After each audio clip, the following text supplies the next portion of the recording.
Hello and welcome to Wisdom Trek. This is Guthrie Chamberlain and I am your guide to wisdom and creating a legacy. Thank you for joining us for our 7-day-a-week, 7 Minutes of Wisdom podcast. This is day 62 of our trek, and today we will learn the dangerous cliffs on life's trails so that we do not cascade into the abyss of debt. Excessive debt will certainly hamper your ability to build your living legacy. We are recording our podcast from our studios at the Big House today in Marietta, Ohio. We've had another busy day in the office today. I was hoping to break in the afternoon and get some outdoor work completed, but the work activities of the day consumed my time. I was able to spray for mosquitoes this evening and prepare a little bit for our second weekend of our yard sale. We are continuing today with our It's Only Money trek.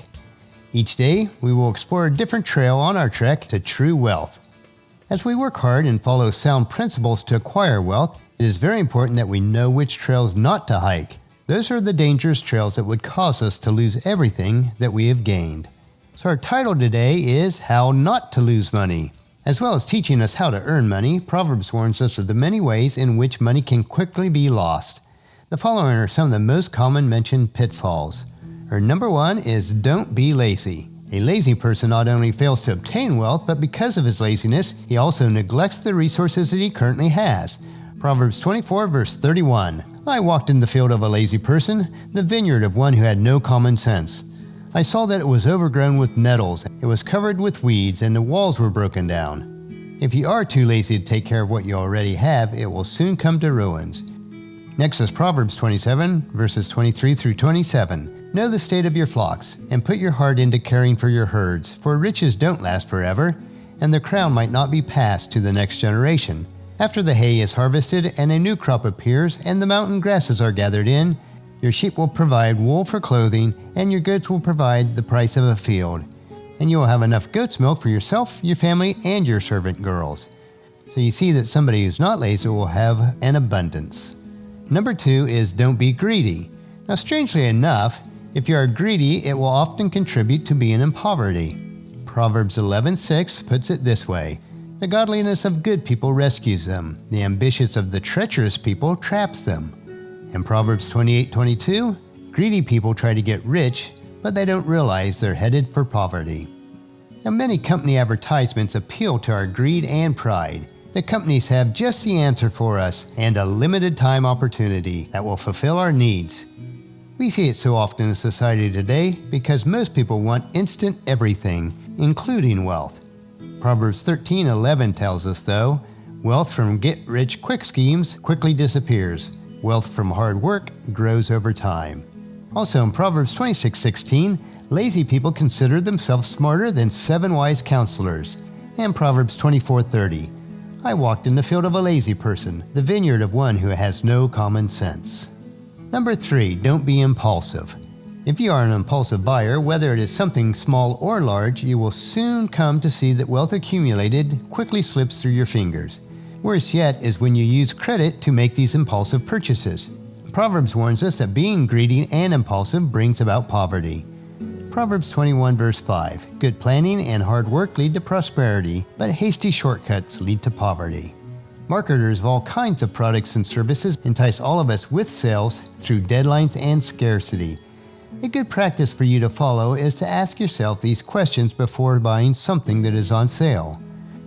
First, is it a need? Second, do I have the money available for it? And is this money allocated for something else?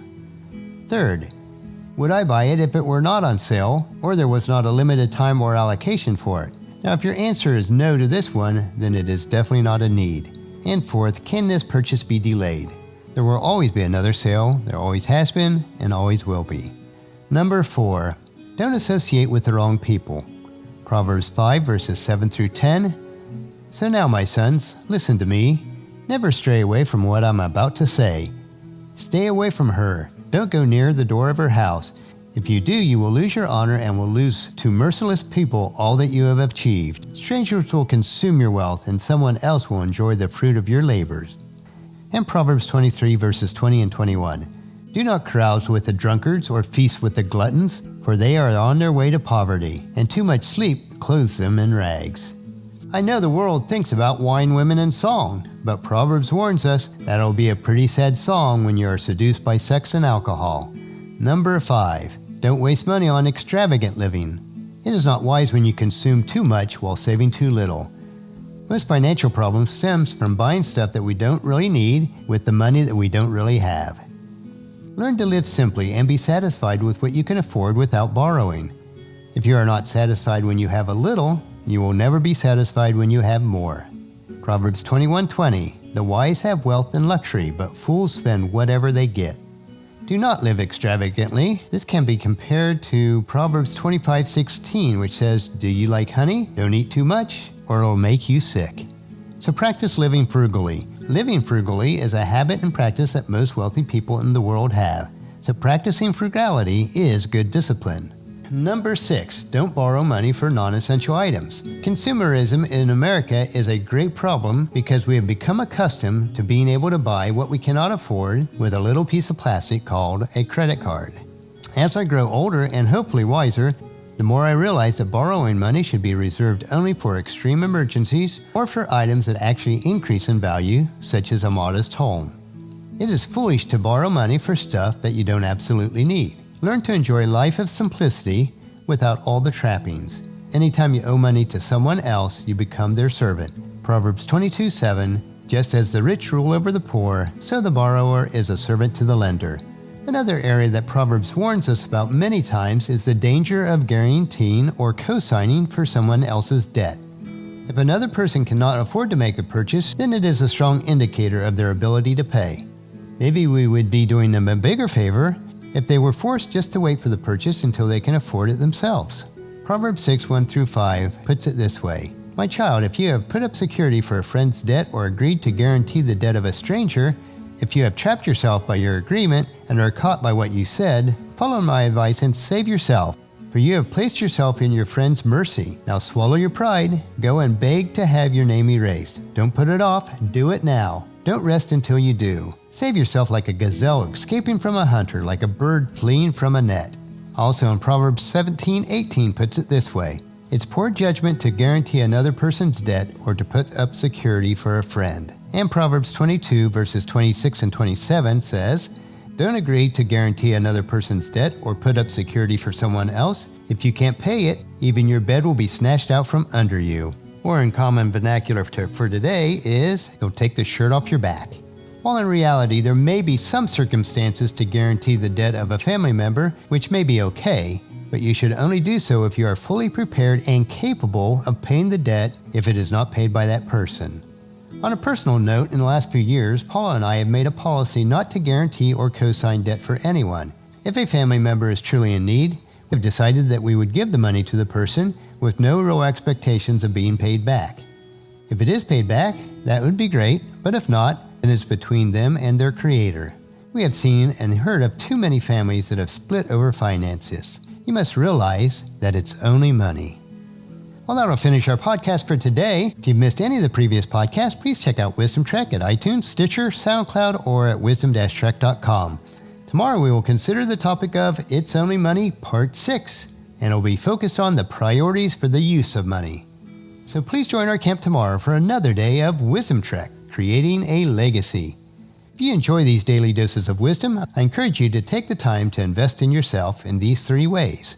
Invest a little bit of your time to improve Wisdom Trek by leaving your name, email address, and comment, and give us some suggestions on how we can improve Wisdom Trek so that the wisdom and the insight best fits your needs. Second, invest in yourself by listening to your 7 minutes of wisdom through Wisdom Trek each day. And third, invest in the life of others by sharing with your family and friends, in person or online, to journey with us on our Wisdom Trek. The journal for the podcast can be found at wisdom-trek.com, where we also have pictures, tweetable quotes, wisdom nuggets, and free resources.